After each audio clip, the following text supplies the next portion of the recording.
Recording by Colleen McMahon. The American Book of the Dog, G. O. Shields, editor.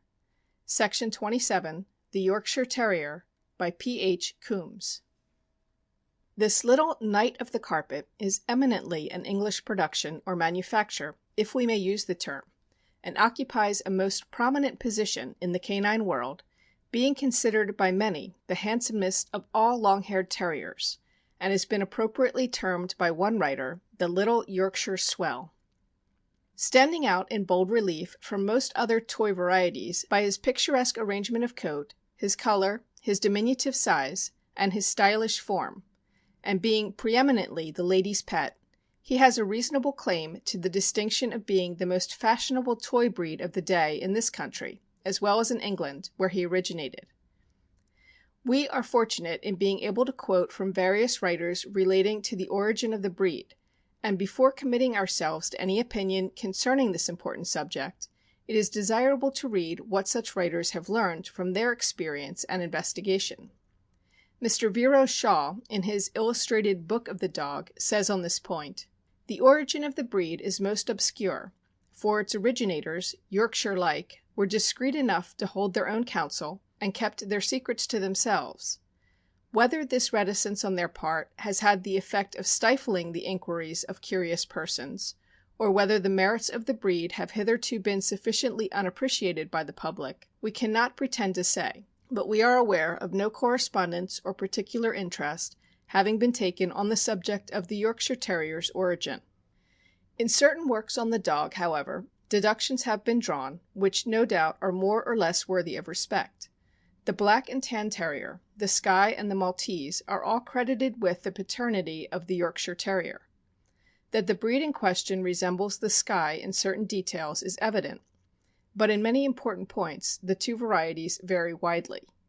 For instance, the back of the Yorkshire Terrier must be short and the back of a Skye Terrier long, so as regards shape at least the Yorkshire man cannot be accused of a great resemblance to his northern neighbor. In our eyes the breed much more closely resembles the Maltese dog save in color, but there is no doubt that some of our more typical breeds of terriers have been also drawn upon for his production. Many persons who are ignorant on doggy subjects persistently confuse the Yorkshire with what they term the Scotch Terrier, thereby meaning the Skye, we presume. There is, however, no visible ground or reason ever given for their opinions, which are certainly based on error and ignorance of the subject. Before leaving the subject of the Yorkshire Terrier's origin, it may be remarked that the puppies are born black in color, as are Dandle Dinmonts, and do not obtain their proper shade of coat until they are some months old. Searchers after the truth may here discover some connection, which we ourselves confess we do not, between the Yorkshire and Dandle Dinmont Terriers, in consequence of this peculiarity in the young of both varieties. Mr. Hugh Dalziel, in his British Dogs, says of this breed, "This dog long went by the name of Rough or Scotch Terrier, and many dog show committees, in issuing their schedules, still include them under that heading, but to call them Scotch is quite a misnomer, the true Scotch Terrier being a much rougher, shorter, and harder coated dog, of greater size and hardiness, and altogether a rough and tumble vermin dog.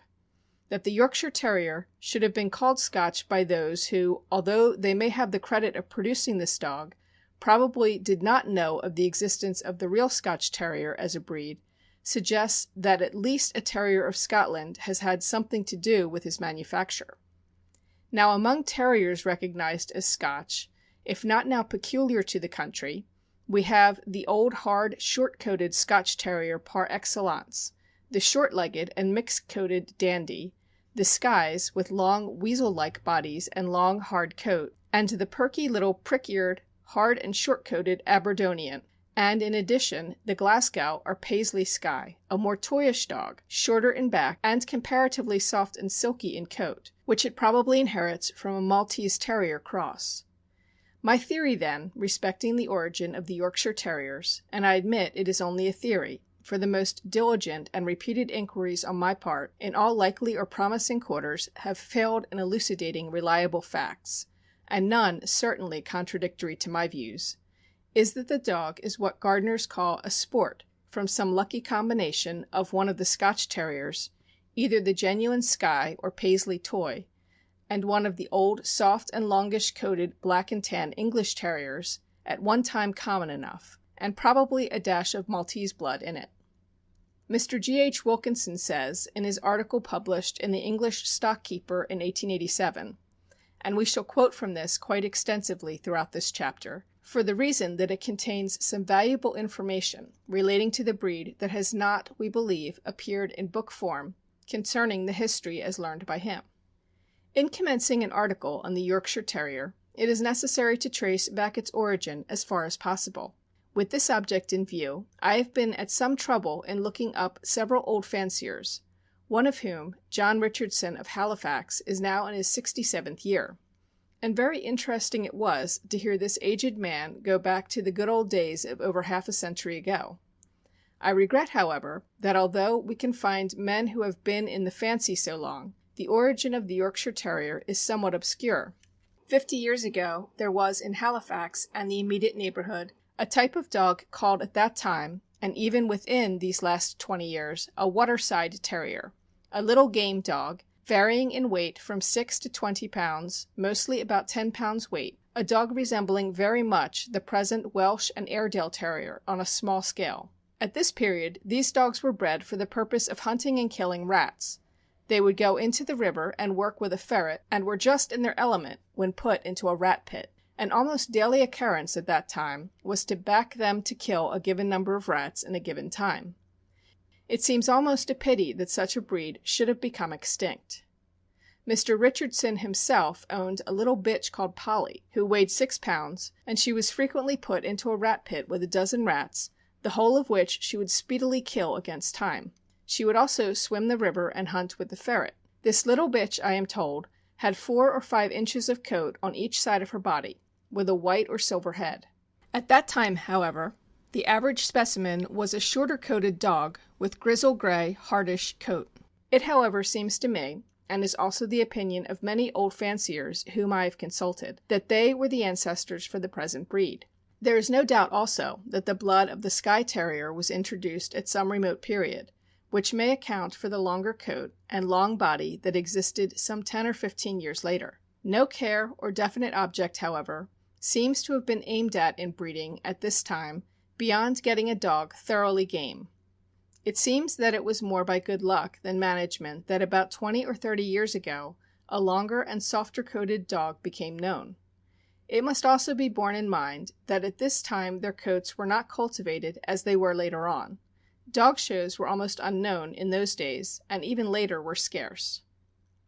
From these and other earlier writers we would be led to infer that the origin of this breed was of the greatest uncertainty and of a most mysterious nature. That such writers were, however, highly qualified to offer sound and most valuable opinions on the subject generally, is proved by the admirable manner in which they have treated the principal characteristics descriptive of the breed, and all specially interested in the breed should read the entire subject as treated by such writers as Shaw, Dalziel, Wilkinson, Bootman, Watson, and others. No doubt much difficulty has been experienced in obtaining information relating to its early history, and one opinion, as expressed by Shaw, seems to be that substantially the history was known, but that it was kept a secret.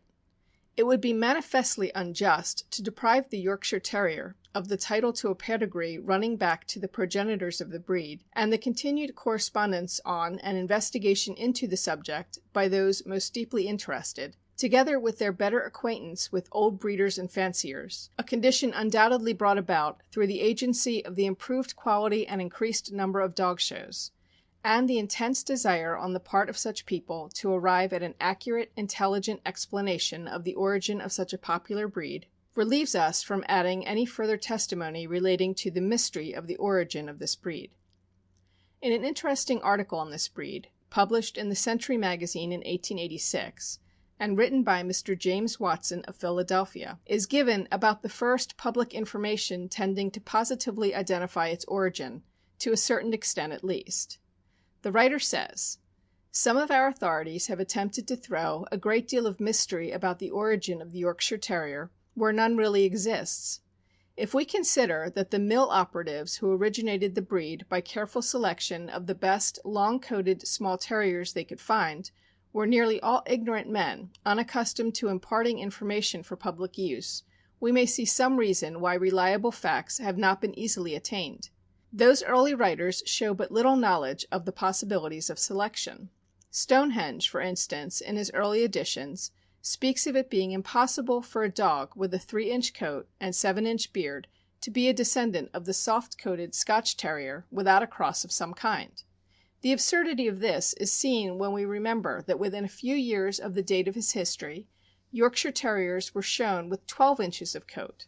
Then again, he speaks of the King Charles Spaniel as being employed to give the blue and tan, than which a more ridiculous statement could not have been penned. To get a blue and tan, long, straight, silky coat, breeders were not likely to employ a black and tan dog with a wide chest, tucked up loin, a round bullet head, large protruding eyes, and heavy spaniel ears. The idea is too absurd to be entertained for a moment.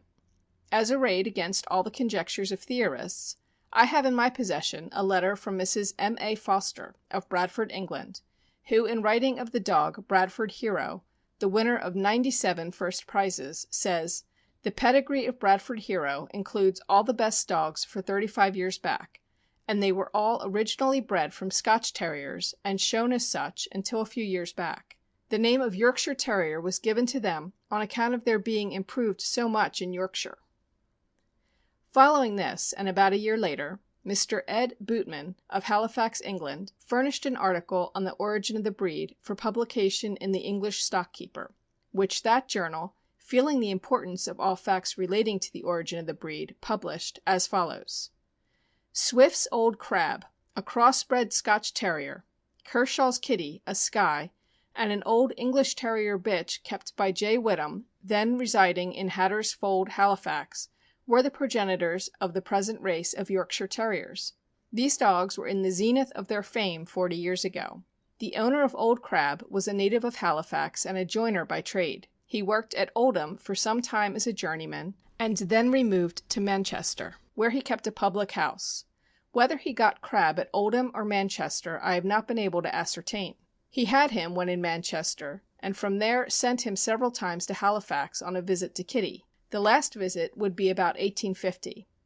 Crab was a dog of about 8 or 9 pounds weight, with a good terrier head and eye, but with a long body, resembling the Scotch Terrier.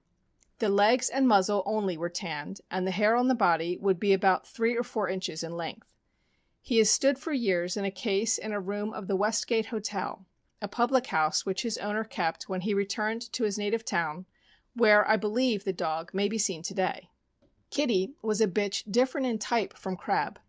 She was a drop-eared Skye, with plenty of coat of a blue shade, but destitute of tan on any part of the body. Like Crab, she had no pedigree.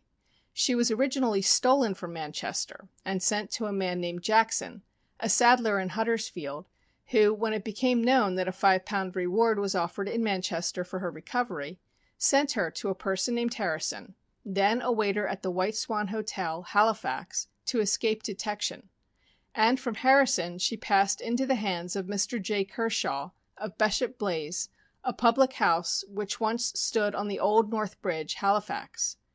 Prior to 1851, Kitty had 6 litters, all of which, I believe, were by Crab. In these 6 litters she had 36 puppies, 28 of which were dogs, and served to stock the district with rising sires. After 1851, when she passed into the possession of Mr. F. Jagger, she had 44 puppies, making a total of 80. Mr. Whittam's bitch, whose name I cannot get to know, was an old English Terrier, with tanned head, ears, and legs, and a sort of grizzle back. She was built on the lines of speed. Like the others, she had no pedigree. She was sent when a puppy to the late Bernard Hartley, of Allen Gate, Halifax, by a friend residing in Scotland. When Mr. Hartley had got tired of her, he gave her to his coachman Mason, who in turn gave her to his friend Whittam, and Whittam used her years for breeding purposes. Although this bitch came from Scotland, it is believed that the parents were from this district.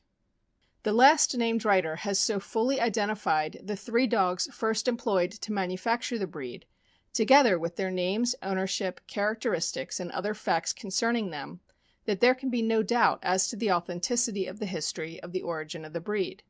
His history, although published in the Stock Keeper in 1887, has never been publicly contradicted, and it is evident that there can now be no grounds for following the reasoning of writers who claim that the origin is a mystery. The development since that time, judging from an examination of the pedigrees of the most prominent dogs of the breed, has been the result of judicious selection from and breeding with dogs that most nearly approached what fanciers and breeders thought ought to be the type, and it is probable that so long as a dog of this breed was known to have some of the blood of the original Old Crab, Kershaw's Kitty, and Whittam's Bitch, the sole progenitors of the breed, former breeders did not inquire too curiously into the pedigree of all the dogs used. This seems to be a reasonable supposition, and should fully account, in the case of some prominent dogs, for a lack of a complete pedigree running back to the 3 dogs above named. It is a well-established fact that the principal strains have been most jealously guarded by the people in the north of England. In noting the development of the breed up to its present standard, it may be stated, to commence with, that it has been principally accomplished by the people, mostly operatives in cotton and woolen mills, in the counties of Yorkshire and Lancashire, England, where it originated. Unfortunately, at its first appearance at our shows, almost anything in the shape of a terrier having a long coat, with some shade or effect of blue on the body, fawn or silver, more frequently the latter, colored head and legs, with tail docked and ears trimmed, was received and admired as a Yorkshire Terrier by most everyone except the few competent judges, and the breed, fashionable as it is still much neglected in this country, for the reasons that its care is not so well understood as that of many other breeds, and a good specimen soon loses its fine show condition by reason of lack of that regular and well-directed care necessary to cultivate and keep the coat looking right. Dog shows have, however, had the same effect on this as on other breeds. With the annual improvement in quality of the dogs exhibited, people have learned more about the points required of a well-bred specimen, and the worst type of dogs claiming title to the name has almost disappeared from our shows. Terrier properties should be, and are, considered by competent judges, for although toys, they are essentially terriers and called terriers. Consequently, there is no valid reason why they should not be recognized as such. More competent judges are also now to be obtained by the managers of our shows, although it must not be taken for granted that all acting in this capacity are thoroughly educated, or united on the standard as established for the breed, to recognize one regular type. But it is pleasant to note that much improvement has been made within the past few years in this direction, and that the rapid increase in number of typical specimens has served to educate fanciers to a better idea of what the breed ought to be, and the Yorkshire Terrier classes are now, in the majority of instances, well represented, in point of numbers as well as quality, at most of our important shows. The Yorkshire, like other Terriers, is naturally remarkable for its sagacity, alertness, courage, and eagerness in the pursuit of vermin, although many of the small, weak, inbred specimens have undoubtedly lost much of the Terrier instinct. The natural courage of the breed is such, however, that it will readily resist attacks from dogs much larger than itself, and as a ratter would quickly obey the natural instinct if allowed to do so. But wisdom on the part of the owner usually prevents a small, valuable dog from enjoying such recreation. They are essentially toys, and as a rule are most interesting and cunning as companions and house dogs, and the large number of ladies and children attracted to their cages wherever they are shown indicates, to some extent, their popularity. All previous writers, except Mr. Bootman, state that the color of puppies when born is black and tan, but the latter states that mouse color and tan, and even fawn, are not unfrequently seen. Blue or mouse-colored puppies have also been observed to some extent in my experience, and they being bred from the best stock obtainable, I can corroborate the statement made by Mr. Bootman. We also learn, through some of the English fanciers, that some of the first prize winners of that country were born blue and tan, but it is generally understood that most of the good ones are born black and tan. In managing, breeding, and exhibiting Yorkshire Terriers, A good and regular amount of exercise is most essential to their general health, as to that of any toy dog. The means by which the necessary amount of exercise is given must be determined by the owner, the condition of the weather having an important bearing upon the question, owing to the length of its coat, and the absolute necessity of preserving it if one expects to be successful in the show ring. A great deal of a dog's appearance depends upon whether or not he be well groomed, and this important operation has probably never been practiced with skill and regularity by many exhibitors, who, on showing their dogs, are surprised to find that they compare unfavorably with others as to their coats. Grooming, to be effective, must be thorough, but it is hard to convince some people of its benefit. Many appliances are more or less used as aids to the Yorkshire Terrier's toilet, and perhaps no better description of the process necessary to be employed in the management and care of these Terriers' coats can be given than that by Mr. G. H. Wilkinson, before referred to. He says, "Beyond taking care of them and keeping their beds dry and warm, very little notice is taken of them till about 3 or 4 months old, when the hair has got rough and begins to show signs of altering color on the skull and down the center of the back. Then begins a long and tedious preparation of daily brushing, to cultivate a parting in the coat. I then slightly grease them all over with the following, which I have always used: 6 ounces of neatsfoot oil, 6 drachms of tincture of cantharides, 6 drops of oil of rosemary. Put into a bottle and always shake well before applying. This is certain to make the hair grow. One of the main causes why we always keep them greased is to keep the coat straight and free from clots or matting together. They are usually washed once a week and greased again the same day. I also keep each foot tied up in a small stocking or bag to prevent them from scratching or catching their claws in the coat and dragging it out. It is really wonderful the great change and improvement that can be seen each week. When washing, I use a bit of good plain soap. Dog soaps, as advertised, are too strong for their delicate skins. After washing, they should be well dried with a soft towel, placed on a stool in front of a good warm fire, and afterward carefully combed and brushed. I say carefully combed because it is easy to pull off more hair at one time than can be grown again in many weeks, and they should always be combed and brushed till every hair is thoroughly free. If any small clots are left, it will only be so much worse to get out next time. This weekly process must be continued through life if one desires to have the dog's coat perfect. Some dogs grow much more coat than others, however, and all the care and attention in the world won't make some dogs carry more than a moderate amount. It is not advisable to give a small dog of this breed much meat, but a small quantity, well cooked and cut up, mixed with cooked vegetables or bread and gravy, may be fed to advantage occasionally. Their diet should consist mainly of plain food, of a farinaceous and not heating quality, and while some feed but once a day, it is believed to be better to feed them twice.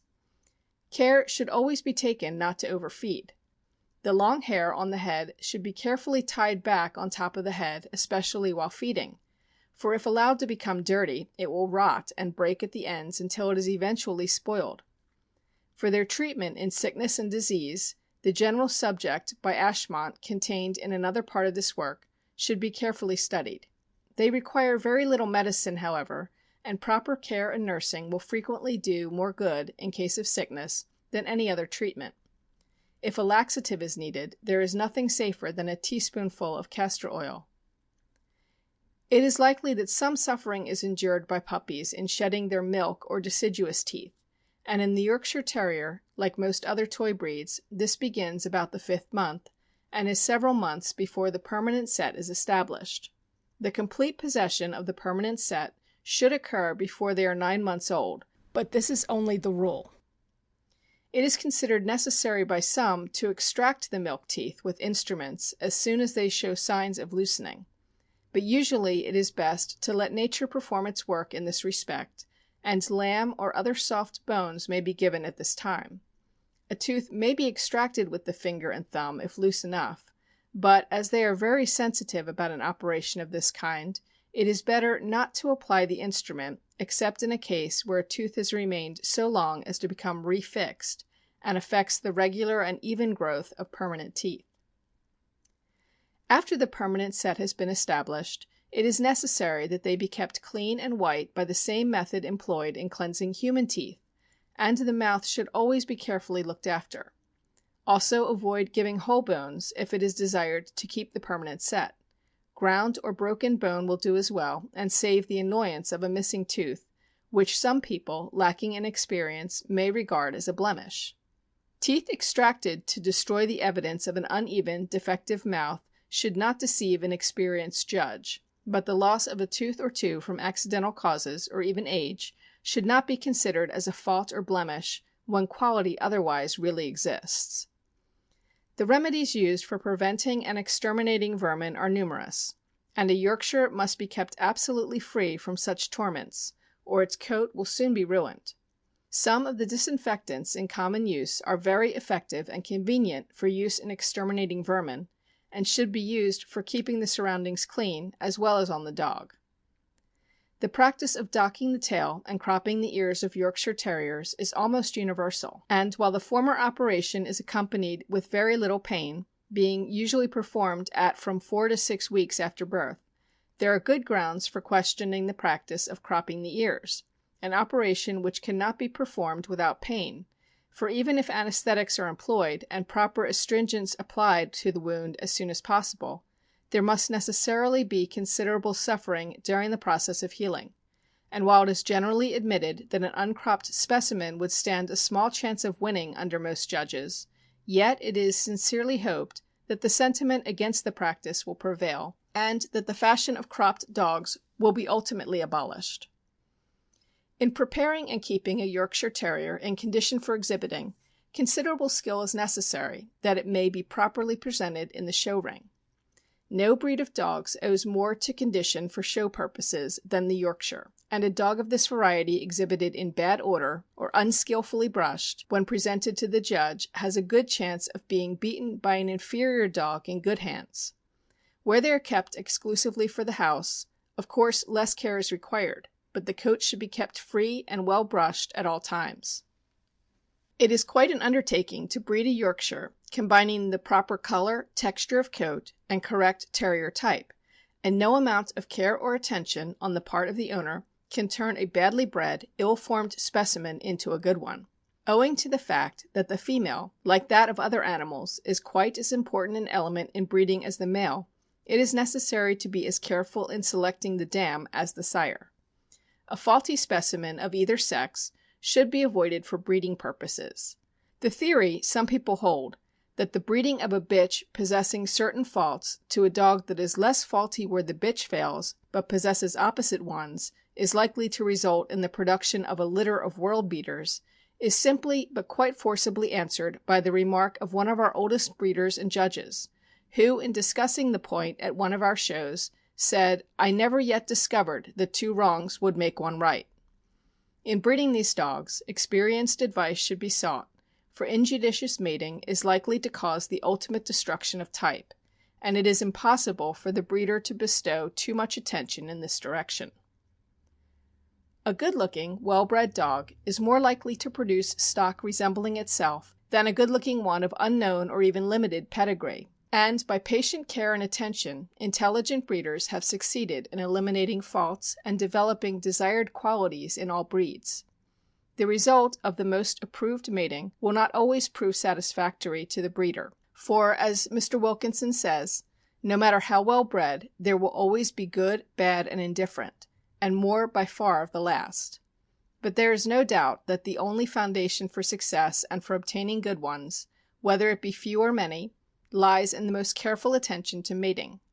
These remarks are not intended for those who, by extended experience, are perfectly competent to manage affairs of this kind skillfully, but to those who have not had experience in such matters, it is important to point out the necessity of informing themselves as to the standard type, and of adhering rigidly to it. It is doubtful if any attempt to establish large breeding kennels of Yorkshire Terriers would prove successful. For while there is, and always has been, a steady demand for first-class specimens, yet, owing to their peculiar and regular care, it would be a good day's work for any person, no matter how competent, to keep such a number of specimens constantly in show condition, as would be required to maintain a reputation of the kennel necessary to its ultimate financial success. It is a matter of quality, not quantity, that tells in this respect, and the aggregate amount possible to be realized from the business of a large kennel would hardly be commensurate to the cost of its maintenance.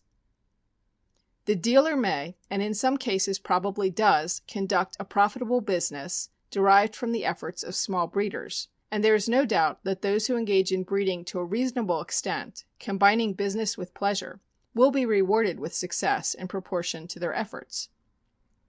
The following detailed description and valuation of the principal points or characteristics of the breed is from the standard prepared and established by the Yorkshire Terrier Club of England. Standard and points of judging the Yorkshire Terrier. Quantity and color of hair on back, value 25. Quality of coat, 15. Tan, 15. Head, 10. Eyes, 5. Mouth, 5. Ears, 5. Legs and feet, 5. Body and general appearance, 10. Tail, 5. Total, 100. General appearance. This should be of a long-coated pet dog, the coat hanging quite straight and evenly down each side, a parting extending from the nose to the end of the tail. The animal should be compact and neat, the carriage being very sprightly, bearing an important air. Although the frame is hidden beneath a mantle of hair, the general outline should be such as to suggest the existence of a vigorous and well-proportioned body. Head. This should be rather small and flat, not too prominent or round in skull, rather broad at the muzzle, with a perfectly black nose. The hair on the muzzle very long, which should be a rich, deep tan, not sooty or gray.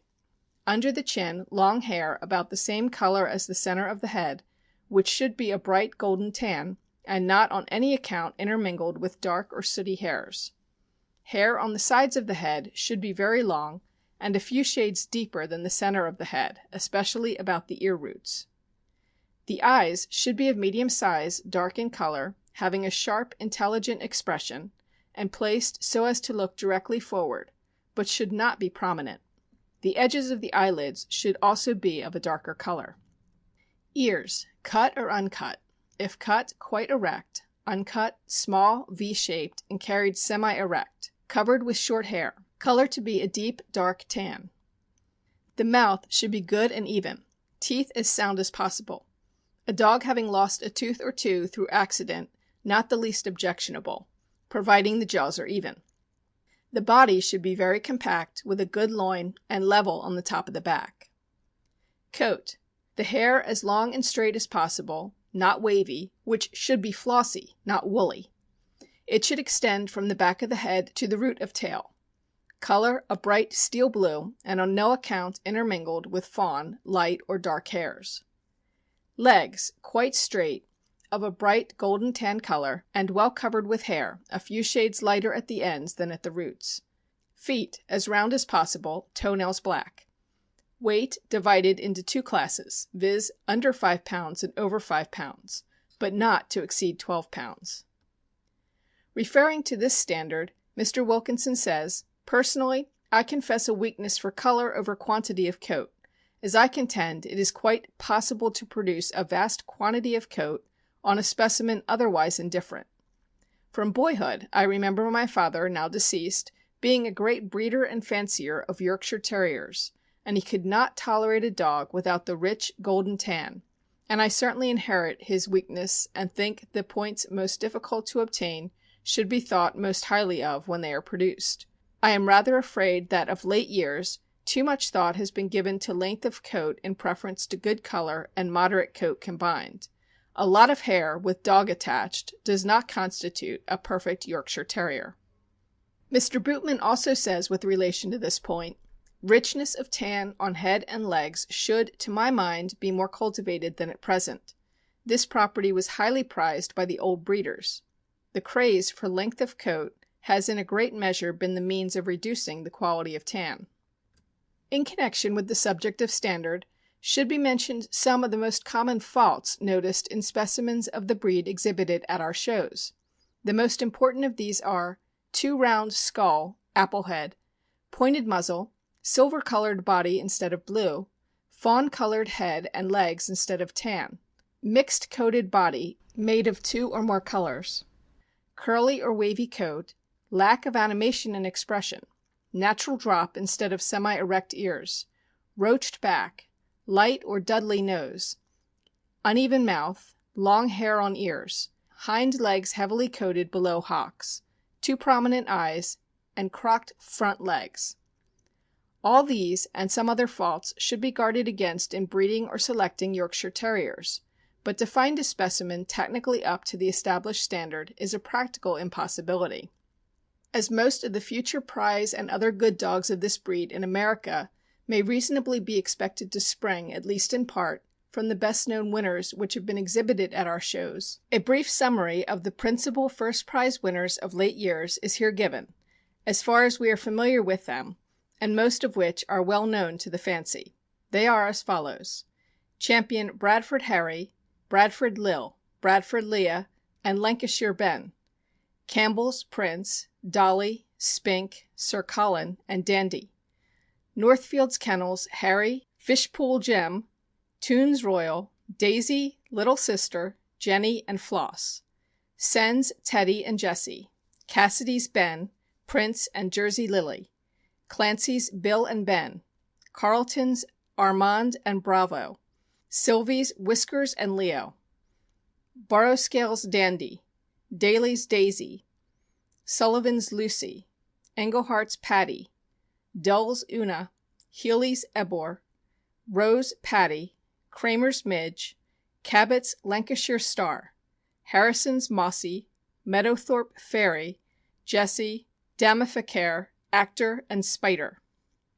The following persons also own and exhibit good Yorkshires: John F. Campbell, Custom House, Montreal, Canada; Northfield's Yorkshire Kennels, Salem, Massachusetts; P. H. Coombs, 1 Exchange Block, Bangor, Maine; Mrs. J. S. Borer, 3263 Groveland Avenue, Chicago, Illinois; J. C. Cullen, Pittsfield, Massachusetts; Dr. George W. Dixon, 406 Main Street, Worcester, Massachusetts; R. P. H. Durkee, 10 Ashland Block, Chicago, Illinois; E. E. Dodge, Pittsfield, Massachusetts; Michael Goggardy, 71 Gough Street, New Haven, Connecticut; John J. Hooley, Troy, New York; John Hackett, 23 Barton Street, Hamilton, Ontario; John L. Lincoln, Jr., 2 and 4 Wabash Avenue, Chicago, Illinois;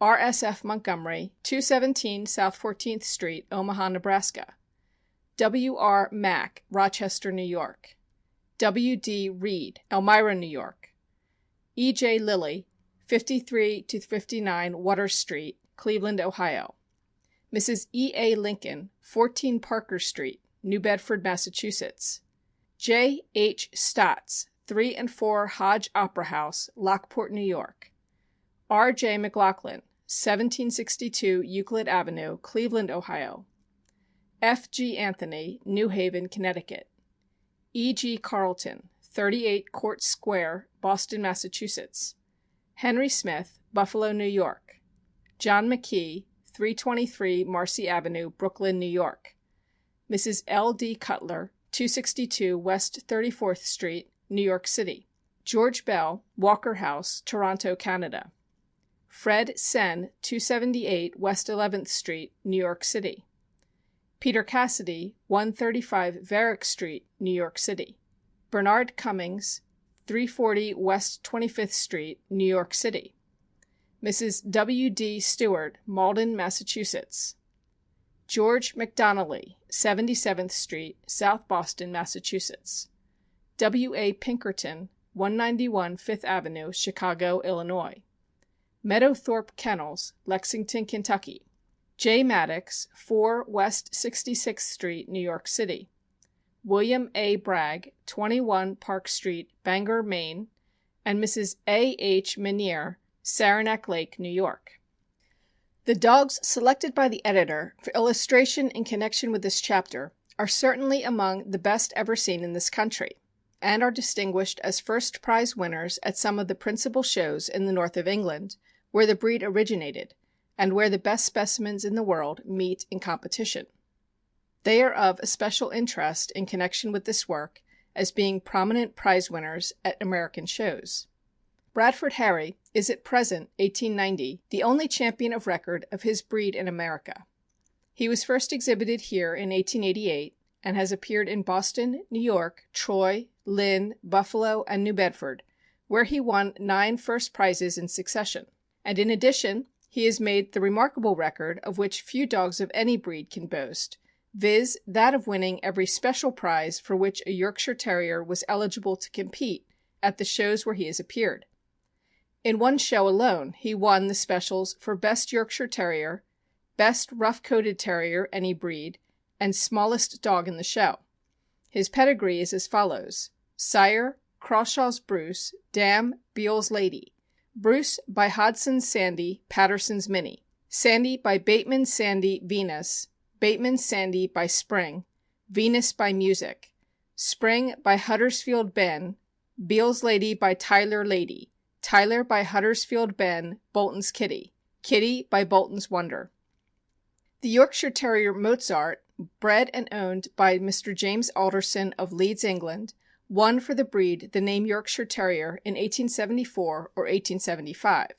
He lived to the age of 14 years and 10 months, and won during his show career 164 prizes, including 36 cups, according to Mr. Bootman's history. Mozart was by Huddersfield Ben, out of Alderson's Frisk, both of which run directly back to the original Old Crab, Kitty, and Whittam Bitch. Huddersfield Ben was the best stud dog of his breed during his lifetime, and one of the most remarkable dogs of any pet breed that ever lived, and most of the show specimens of the present day have one or more crosses of his blood in their pedigree. Before leaving this engaging breed, we would suggest to the managers of shows that they hardly do justice to its advancement and improvement when, in arranging premium lists, only one class is provided for dogs and bitches, and frequently without regard to weight. It can hardly be expected of breeders and fanciers to bear the necessary expenses consequent to a 4 days' show, often being obliged to ship their dogs long distances for the purpose, to make full entries, when classes are not as liberal as for other prominent breeds, and we do not hesitate to say that it would benefit the show as well as the exhibitor if managers would divide the classes by weight, under 5 pounds and over 5 pounds, as established by standard, and also by sex. But we must condemn the practice of providing puppy classes, if for no other reason than the liability of the puppies contracting distemper, and thus serving as agents through which it may be distributed promiscuously. Furthermore, the Yorkshire Terrier does not mature in coat and color until 3 to 4 years old, and it must be obvious to all that a first prize puppy may be thoroughly unfit for show when matured, and the honor of winning such a prize can therefore be of but little practical benefit to the owner. End of section 27. Recording by Colleen McMahon.